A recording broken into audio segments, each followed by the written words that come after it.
ഞാനിപ്പോൾ നിൽക്കുന്നത് നമ്മുടെ അയർലൻഡിലുള്ള ഗാൽവേക്കടുത്തുള്ള നോക്ക് ഫെറി എന്ന സ്ഥലത്താണ്. ഇവിടുത്തെ പ്രത്യേകത എന്ന് പറഞ്ഞാൽ വെള്ളത്താൽ ചുറ്റപ്പെട്ട ഒരു ചെറിയ ദ്വീപാണിത്. ഇത് ബോട്ടുകളെല്ലാം ഇവിടെ കെട്ടിയിട്ടിട്ടുണ്ട്. ഇപ്പം സീസണിന്റെ സമയം അല്ലാത്തതുകൊണ്ട് ഒത്തിരി ബോട്ടുകളൊന്നും കാണാനില്ല, എന്നാൽ ചില ബോട്ടുകളൊക്കെ കാണാനുമുണ്ട്. ഇതിന്റെ ചരിത്രത്തെക്കുറിച്ച് പറയുകയാണെങ്കിൽ, ഞാനിപ്പോൾ നിൽക്കുന്നത് കുറീബ് തടാകത്തിൻ്റെ ഇടുങ്ങിയ ഭാഗത്താണ്. 1908 royal commission on congestion in അയർലൻഡിൻ്റെ റിപ്പോർട്ട് പ്രകാരം ഫെറി സർവീസിന് പകരം ഒരു പാലം നിർമ്മിക്കണമെന്ന നിർദ്ദേശമുണ്ടായിരുന്നു.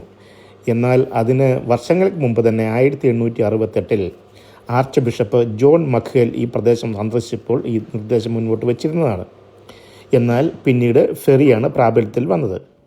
2011 സെൻസസ് പ്രകാരം 20 വീടുകൾ മാത്രമാണ് റോസ്കാഹിൽ എന്ന പ്രദേശത്തുള്ളത്.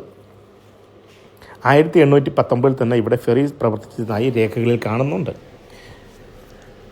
1897 ഉരുളക്കിഴങ്ങ് വെള്ളനാശം മൂലം ദുരിതമനുഭവിക്കുന്ന കർഷകർക്കുള്ള ദുരിതാശ്വാസ പ്രവർത്തനത്തിനുള്ള നിർദ്ദേശമായും ഇവിടെ പാലം നിർമ്മിക്കണമെന്ന നിർദ്ദേശം മുന്നോട്ട് വന്നിരുന്നു.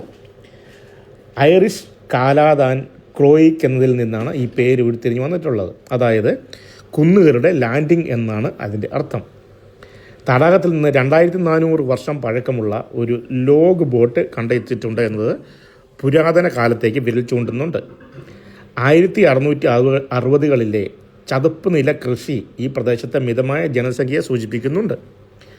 ആദ്യകാല ഫീൽഡ് സിസ്റ്റങ്ങളുടെയും ഡ്രെയിനേജ് ശ്രമങ്ങളുടെയും തെളിവുകൾ വെസ്റ്റ് ഗാൽവേയുടെ മണ്ണ് സർവേയിൽ നിന്ന് ചരിത്ര കാർഷിക വിശകലനങ്ങളിൽ നിന്നും കണ്ടെത്തിയതിൽ നിന്ന് ഇവിടെ പുരാതന കാലം മുതലേ കാർഷിക വിളകൾ ഉണ്ടായിരുന്നുവെന്നും ആളുകൾ താമസിച്ചിരുന്നു എന്നതിനും രേഖകളുണ്ട്. ഫെബ്രുവരി മാസം 15-ാം തീയതി മുതൽ സെപ്റ്റംബർ 30 വരെയാണ് മത്സ്യബന്ധന സീസണായി അറിയപ്പെടുന്നത്. ഇവിടെ അതിൻ്റെ ബോർഡുകളും ഇപ്പോൾ നിങ്ങൾക്ക് കാണുവാൻ സാധിച്ചിട്ടുണ്ട്. ഇവിടെ നാടൻ മത്സ്യങ്ങളുടെ ഒരുപാട് കളക്ഷൻസ് നമുക്ക് ലഭ്യമാണ്. ആ സമയത്ത് നമ്മൾ എത്തിക്കഴിഞ്ഞാൽ ലഭ്യമാണ്.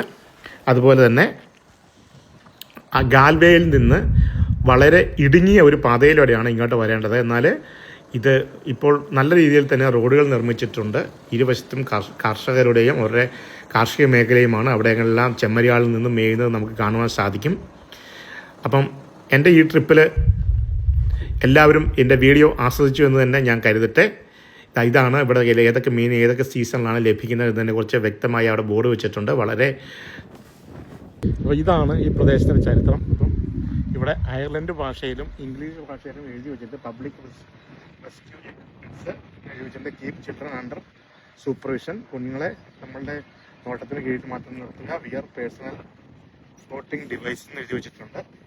നോ സ്വിമ്മിങ്, നീന്താൻ പാടില്ലെന്ന് എഴുതിയിട്ടുണ്ട്. കണ്ടല്ലേ, നോ ഡൈവിങ് ചെയ്യാൻ പാടില്ല, വാണിംഗ് സ്ലിപ്പ് വേ ആണ് എന്നൊക്കെ എഴുതി വെച്ചിട്ട് ഭയങ്കര ഡീറ്റെയിൽ ആയിട്ടുള്ള കാര്യങ്ങളൊക്കെയാണ് കൊടുത്തേക്കുന്നത്.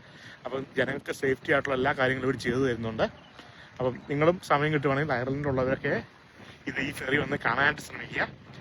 നല്ല അടിപൊളി വ്യൂ ആണ്. പ്രത്യേകിച്ച് ഇപ്പോൾ കൊടും തണുപ്പായതുകൊണ്ട് ഞാൻ ഒരു വണ്ടിക്കകത്തോട്ട് കയറാനുള്ള പരിപാടിയാണ് കേട്ടോ. അപ്പം ഇവിടെ എല്ലാ സ്വിമ്മിംഗ് കിട്ടും. ബെറ്റർ ദാൻ ദ ബാഗ് എല്ലാം സെറ്റപ്പായിട്ട് വെച്ചിട്ടുണ്ട് കേട്ടോ. ആണല്ലോ അല്ലേ. അപ്പോൾ ഇതൊക്കെയാണ് ഇതുണ്ടോ,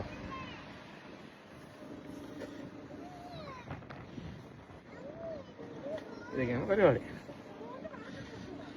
അപ്പം അടുത്ത ഒരു വീഡിയോ ആയിട്ട് കാണും വരെ നിങ്ങളുടെ പ്രിയപ്പെട്ട ജോൺസൺ. ബൈ.